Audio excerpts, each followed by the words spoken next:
welcome back to FANatics. Are you an aspiring filmmaker? Do you love TV? Well, have we got a show for you. And action.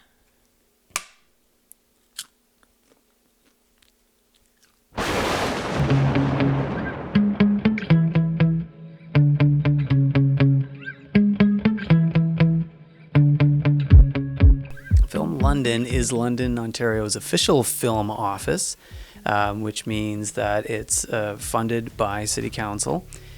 We work very closely with other organizations in town, such as the London Music Office, Tourism London, the Forest City Film Festival, the Highland Cinema, TAP Centre for Creativity, etc., to bring London's film and artistic ecosystem together.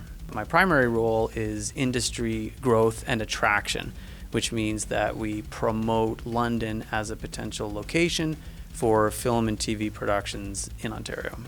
There were a lot of very passionate individuals and advocates in London for a long time saying that London could benefit from an organized film office that could curate London's resources and promote the city outside to attract film and TV productions. So the conversation happened for many, many years. There was, as I say, some very invested parties involved, and eventually London Council, I think, made the very logical step to fund an office like this, so that we can, London as a community can be proactive and get the resources available in place to attract film and productions, as opposed to waiting for film and TV productions to come and then try and figure out how we can assist those productions when they're already here. This way we're being forward thinking, and we're going to be ready as productions want to come. We've seen considerable growth in the last 3 years since the office has been created. We've seen higher profile productions such as The Changeling for Apple TV+. Amazon's show Motorheads was just here earlier in 2024. NBC Universal did a Monk TV movie that was filmed at the airport. Vortex Productions, which is Hamilton-based, has made several Movie of the Week level features that have shot entirely in London, and we love when an entire feature shoots here.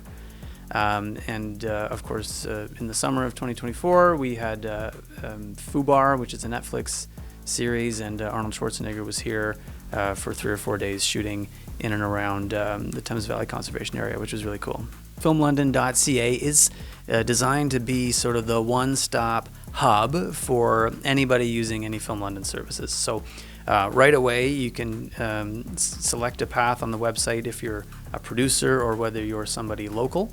If you're a producer, then we encourage you to explore the databases that we have. So we've curated 4 separate databases, one that talks about locations that are film friendly in London that productions might be looking for. We have our talent list, our crew list, and our resource list as well. So whether a filmmaker or a film production is using the database to reach out directly to the individuals associated, or just as sort of a general overview. I use the website as a marketing tool in pitch meetings and what have you to say, here's an example of the things that London can offer. If you like any of these things, if any of these locations look appealing to you or something you're interested in, that's when I can work with them to directly say, okay, I can put you in contact with that individual or that institution. If you're somebody local, you're looking to expand your film network, or maybe you want to be a part of the database, then there's an avenue on the website for you there as well. So you can help to become part of that curated collection of resources that we advertise. Part of the Film London mandate that I'm particularly proud of is building and supplying opportunities and resources to the emerging local film crew. I'm a Fanshawe grad myself. I took the advanced filmmaking program there. So I know what it's like to be an emerging filmmaker and want to stay in London at the same time. So it's very easy for me to be in touch with what the resources are that are here that filmmakers might need, where some of the gaps are. And I take it as a personal responsibility to try and fill in those gaps as best we can. So to that point, we offer a series of workshops, seminars, and our incubator programs that are designed to sort of broadly educate interested but emerging filmmakers in town, getting them real-time, one-on-one interaction or connection with people in the industry so that they can ask questions directly, so that they can overcome the hurdles or the barriers that they may be facing. And then once they're ready to work on a project, we put them through our incubator programs, which gets them one-on-one time with a professional in the industry to really help grow and accelerate the project that they're working on. So we encourage anybody who's a filmmaker or part of the film community in London to frequently check out filmlondon.ca or subscribe to our newsletter or our social media channels, where we advertise the ongoing collection of workshops and seminars that we offer.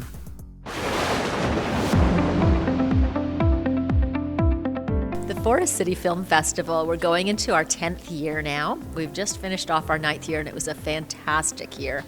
We are here, our mission is to build film culture in the region, and we do that in a few different ways.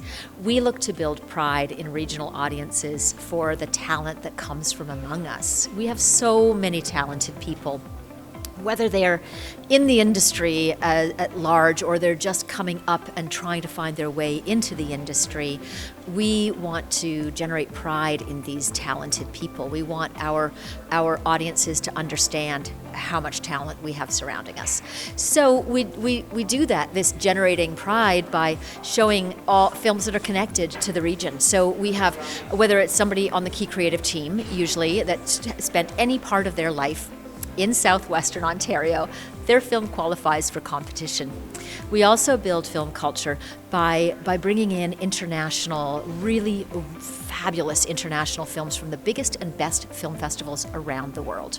So in that way, we're also building film culture, because we're really giving inspiration for the and getting a vibe on the sort of the zeitgeist in the world in any given year by picking these fantastic films from around the world. So a very carefully curated group of films for our audience. This festival is finding its mark as a major film festival in Canada, and I think it's still on its way. While we do have a regional focus to the festival, it is building the film industry, because the connection can be a director of photography, it can be a sound designer, it can be an actor. It doesn't matter. And more people are now seeking to be able to include talent that comes from this region in their films so that they can submit. And I think that that's what's going to happen more and more. This year we had almost double the number of submissions that we've ever had. And we had films that were coming from LA and from Vancouver and from New York and from Montreal and from all over the place, because people are starting to see the quality of festival that we are. And in addition to screening the films, we really do work hard to build the film industry. So our Ontario Screen Creators Conference has got lots of room for growth, and it's a fantastic event. It's a 3-day event, and we bring in, this year that's just finished, we brought in 40 experts from out of town who are real industry people to share their knowledge and to talk and network. And so filmmakers from the region all flock here, because they're not gonna, it's a much more accessible, affordable way of getting this information and opportunities. Submission's really quite easy. It's just on the website. There's a link to Film Freeway. Our programming at the film festival also includes youth programming. So there you'll find how to submit to the main festival, how to submit to the youth film festival, how to find information about all of our industry programming. We do industry programming year-round. So we run the Forest City 48 in May, but we do have, it opens up in March. So when our submissions open, it's also time to sign up for the Forest City 48, which is like the most fun you can have as a filmmaker. It's a weekend where in 48 hours you have to write, shoot, and edit a film, and then you compete for a little bit of prize money. But it's not about the money; it's really about the process. And we have our big feature film pitch and short film pitches, and those we start working in the summertime, and everything culminates at the Ontario Screen Creators Conference in October. tell us a little bit about the Lifetime Achievement Award. Yeah, the Lifetime Achievement Award is so exciting. It's a new initiative this year, so it was the inaugural year, and of course, this year we celebrated Victor Garber, who is a true. He's a true icon, he's a triple threat: theater, film, television. He's done it all. Hundreds of IMDb credits, like literally. He's amazing. So that was really exciting this year. We're just finishing off, so that's all now behind us, and it was filled with incredibly special moments. And of course, next year we will have another Lifetime Achievement recipient, and we'll be announcing that probably in mid-July. We give beautiful trophies away each year. They're sculptures. They're very us. It's a tree, a stone with trees coming out of the stone. And every year we have given this award away for all of the winners of the Southwestern Ontario Connected Films. And this year we are, after giving Victor Garber the inaugural Lifetime Achievement Award, we've changed the name of that, so it's now going to be the Victor. So people will win the Victor, the prize. So like the Oscar and the Tony, now London, Ontario has the Victor.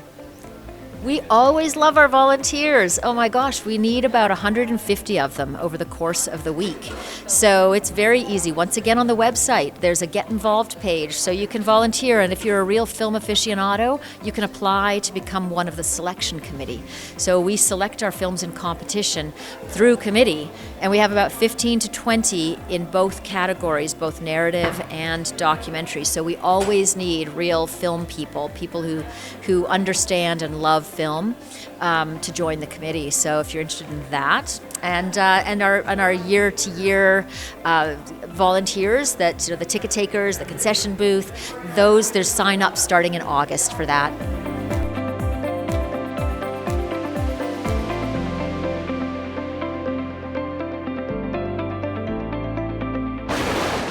We're here at Fanshawe College's chef table to celebrate some of our students who had their work shown at the Forest City Film Festival.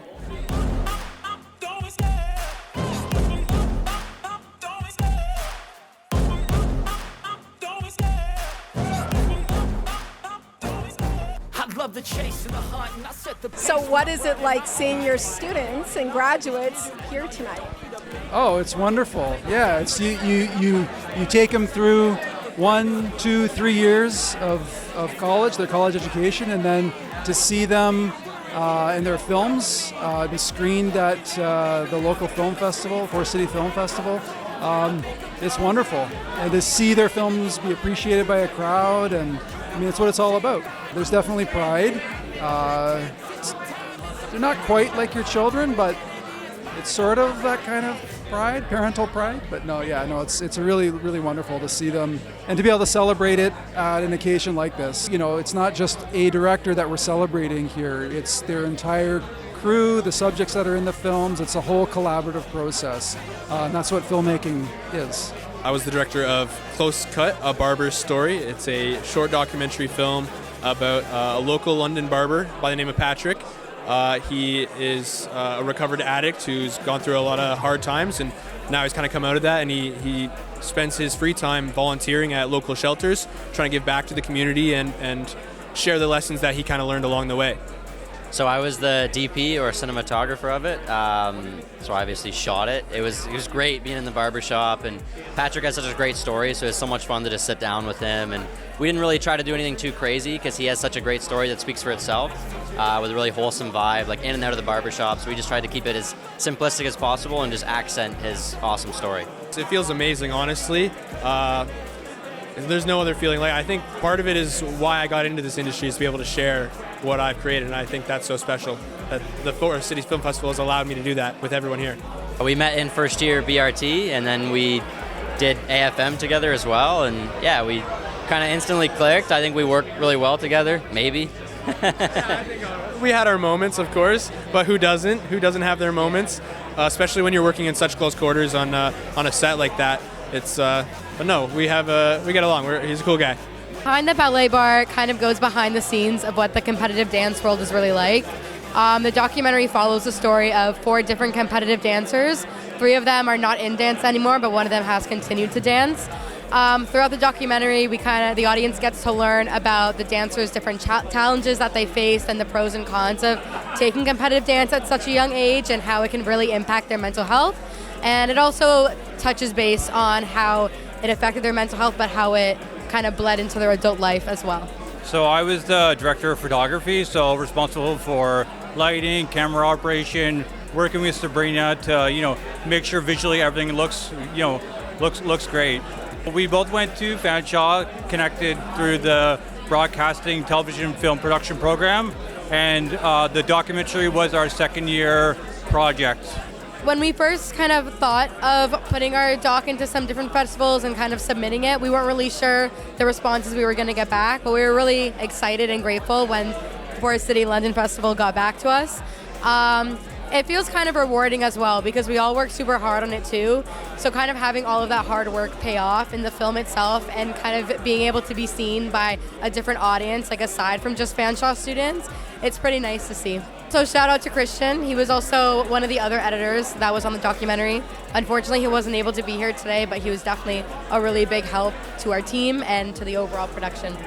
Yeah, in advanced filmmaking, we take a lot of pride in the quality of education that we offer the students, and it's just really wonderful to see the outcome of that when their work is embraced by film festivals like the Forest City Film Festival and celebrated on the big screen, which is where it's meant to be. I'm Charlie Eggleston. I coordinate the advanced filmmaking program. The what?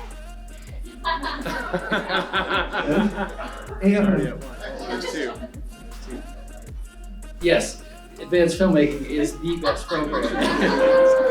Anyway, my name is Adam Wiley, and I teach in the advanced filmmaking program and the two-year broadcast film and television program, and it's amazing to see so many levels of students, from current ones to, where's Andrew Dodd? What year did you graduate? Did he leave? Oh, he's right. I'm leaving. 2014. Anyhow, 11 years. It's great. There's so many different levels and experiences, and just it's such a great. This is the first time we've ever done this, and I think we're gonna keep doing it. It's the beginning of something great. I'm Matt Brickman. I coordinate the broadcast television and film production program, which I think is a little bit better than AFM, but. Honestly, the program is great. I really enjoy it. The professors are great. I love that it's really hands-on, which I feel like is how I learn best. And I enjoy doing the assignments. Overall, I think it's a great experience. It's really fun. You're provided with a lot of opportunities, and it's really exciting to get to come to things like this and meet new people. Honestly, it's really inspiring, but it's also really cool to see what can happen when everybody comes together and really works hard to make one project. It's exciting to see that collaboration and how far it can go. It's amazing. It's incredible. I love that it gives us an opportunity to network with people and being able to make films. Obviously, as students, we don't have the budget to have a camera. So being able to learn all the steps, pre-production, production, and post-production, and being able to go on sets as students or other people's productions and learning from them, it's a great opportunity. I absolutely love it. I love every single thing about it. It's really brought me out of my comfort zone. I've learned so much more than I ever thought I'd ever learn. So it's amazing. I love it so much. I never thought I'd be here, ever, doing something like this. It's very much out of my comfort zone again, but it's a great opportunity, and it's a good opportunity to practice talking to people and networking, and it's great.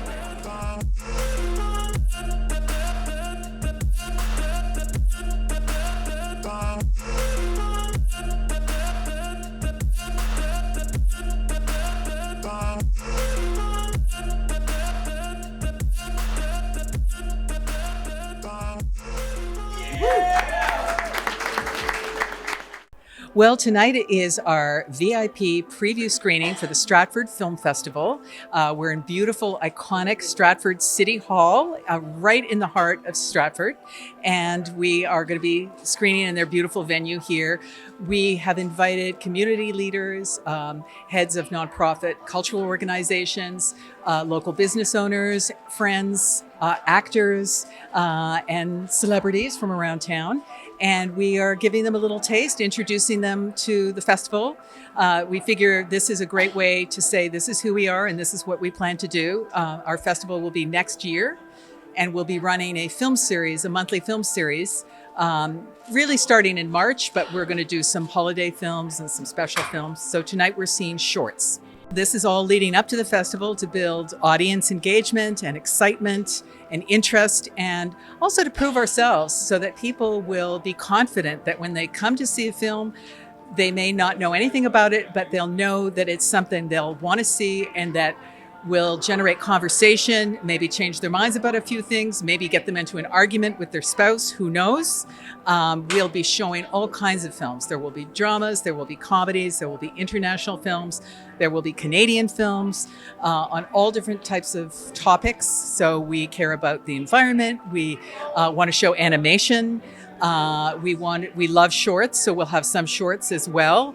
Those are for the people who can't really commit, they don't want to commit to a whole film, but they can come and see a shorts program. So that's always fun. And some social issue films. But I don't want to show anything that is hopeless, because I think there's enough hopelessness in the world right now. I don't shy away from difficult subjects or thought-provoking subjects, but it's so important to have a sense of hope or a way of moving forward at the end of a film. It's been unbelievable. This is kind of our very first event, and it's a private event. We've already been interviewed multiple times on the radio. We've been in newspapers. We've got you. We're very excited, and people are reaching out to us. The director of the Stratford film production and distribution has reached out and last week, and we're showing one of their films tonight that stars Tom Rooney and Maria Vakratsits, and they both live in Stratford and they both graced the festival stage. We've also heard from the Stratford Public Library. They want to collaborate. Various people are reaching out to us, and I think it just shows that we're the missing link. We're the missing puzzle piece. So there's music, and there's Stratford Summer Music, there's the Stratford Symphony, there's the Stratford Festival, there's Here for Now, which is a wonderful theater company. There's all kinds of art galleries, and we are going to fulfill, we hope, the film component. We are opening for submissions in February. We're on the Film Freeway platform, which is the internationally recognized platform for filmmakers. And we want filmmakers from all over the world. We're a 50-50 gender parity festival. So we want to represent women and men. And we are also very open to people of any backgrounds. Any diversity, we will embrace it. I produced a film called The Understudy. It's a short film. We produced it here in Stratford, 100% Stratford festival artists, and even our writer-director is a Stratford Festival stage director.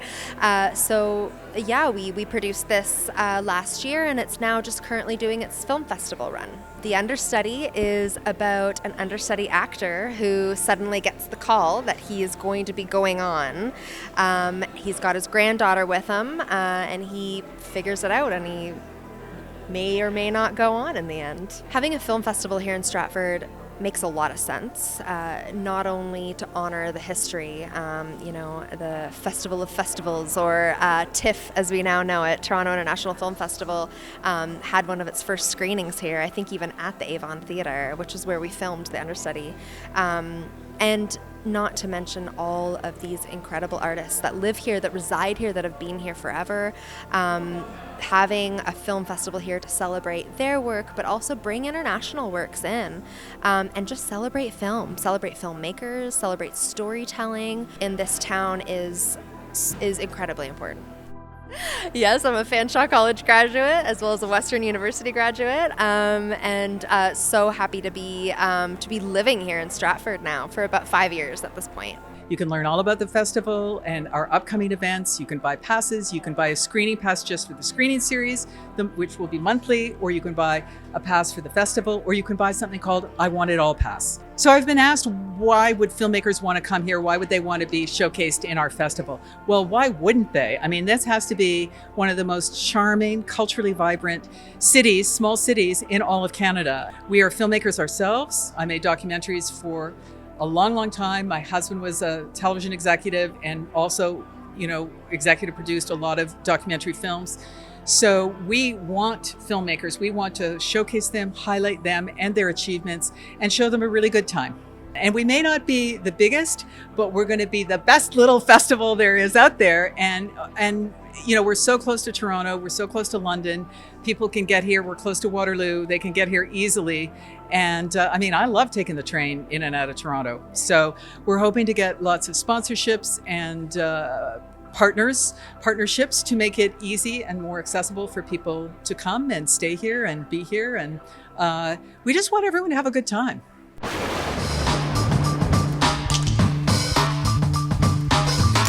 You come to these Comic-Cons? Oh, it's basically to meet the fans, meet the people that are looking at my movies.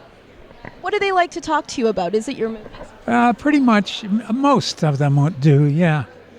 Sometimes it's, just sort of, why do you like horror?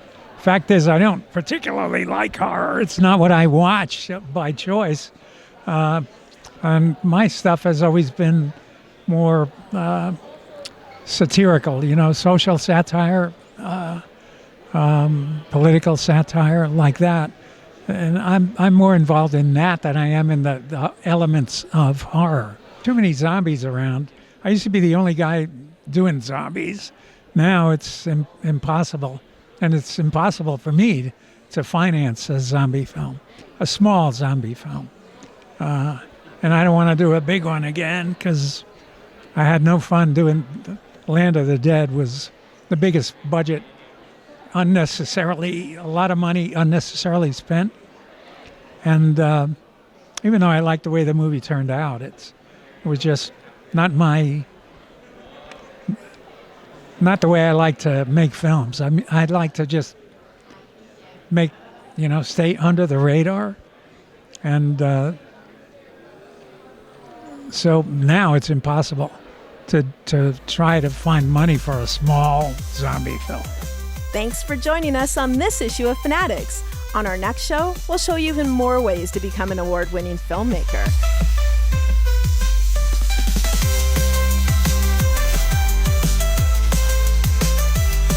Back that thing!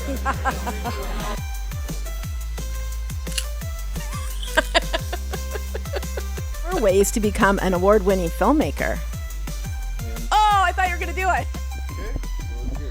Hello, I'm George Romero, and you're watching FANatics.